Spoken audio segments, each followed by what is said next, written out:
Good afternoon and welcome to Pakistan Today from our Islamabad studio. I'm Chris Taylor. U.S. President Donald Trump has claimed that Chinese President Xi Jinping offered to help reopen the Strait of Hormuz, a critical global oil route at the center of rising regional tensions.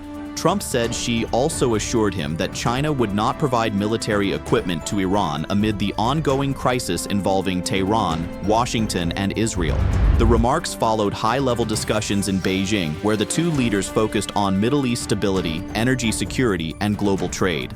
According to Trump, both sides agreed on the importance of keeping the Strait of Hormuz open to international shipping while working to reduce the risk of further escalation in the region. In another major development from Beijing, President Donald Trump described his talks with Chinese President Xi Jinping as extremely positive during a high-profile banquet held at the Great Hall of the People. The event was attended by senior Chinese officials and prominent American business leaders, including Elon Musk and Apple CEO Tim Cook. Trump said the summit represented meaningful progress in U.S.-China relations despite continuing trade disputes and geopolitical tensions. He also announced that he has invited President Xi and his wife to visit the White House on September 24th. The trip marks the first visit by a U.S. president to Beijing in nearly 10 years. Meanwhile, Iran's Foreign Minister Abbas Araghchi says there is no military solution to the ongoing tensions surrounding Iran. Speaking to Iran's IRNA news agency, Araghchi said repeated threats from the United States and Israel had failed to produce results over many years. He stressed that Iran would not surrender to pressure or intimidation and insisted that diplomacy remains the only realistic path forward. The Iranian foreign minister called on all sides to pursue political dialogue and avoid actions that could deepen instability across the Middle East. For more on the diplomatic developments and regional implications, we go to our Islamabad correspondent, Sarah William.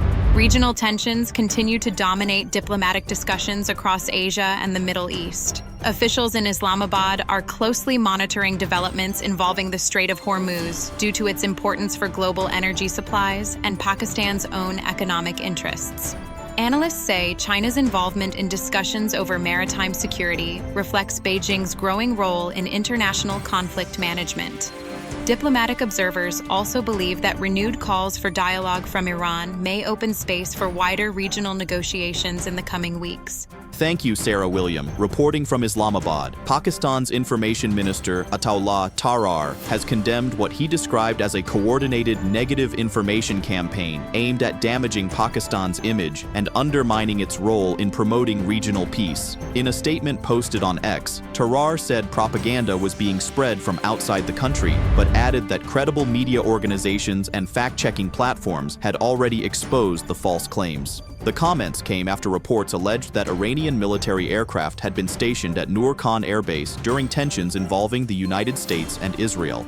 Pakistan's Foreign Office strongly rejected those reports, stating the aircraft arrived only during the ceasefire period and had no military connection.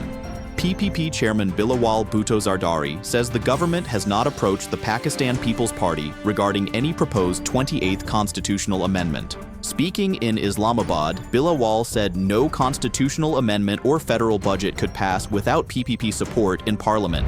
He stated that the party has consistently defended provincial rights through previous constitutional reforms and remains concerned about inflation and economic hardship facing the public. Bilawal also said the PPP continues to support the government on national issues, including regional tensions, but warned that the party may reconsider its backing on NAB amendments if earlier commitments are not honored. Pakistan's Foreign Office says relations with the United Arab Emirates remain strong and unaffected by the Gulf states' external engagements. Foreign Office spokesperson Tahir Andrabi dismissed reports suggesting tensions between Islamabad and Abu Dhabi, describing the relationship as based on trust and long-standing cooperation. He noted that more than 2.2 million Pakistanis live and work in the UAE, while bilateral trade between the two countries is approaching $8 billion. Andrabi also welcomed recent voices in India calling for dialogue with Pakistan, expressing hope that diplomacy would help ease tensions in the region. We now turn to another important domestic issue. Several lawmakers in Pakistan's National Assembly have raised concerns over slow internet speeds during the transition toward paperless parliamentary proceedings.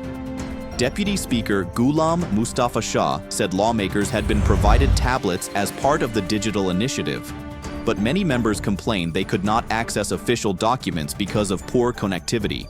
IT Minister Shaza Fatima Khawaja told the Assembly that internet services are expected to improve following the recent spectrum auction and expansion of telecom infrastructure. That's all for now. You're watching Pakistan Today. I'm Chris Taylor.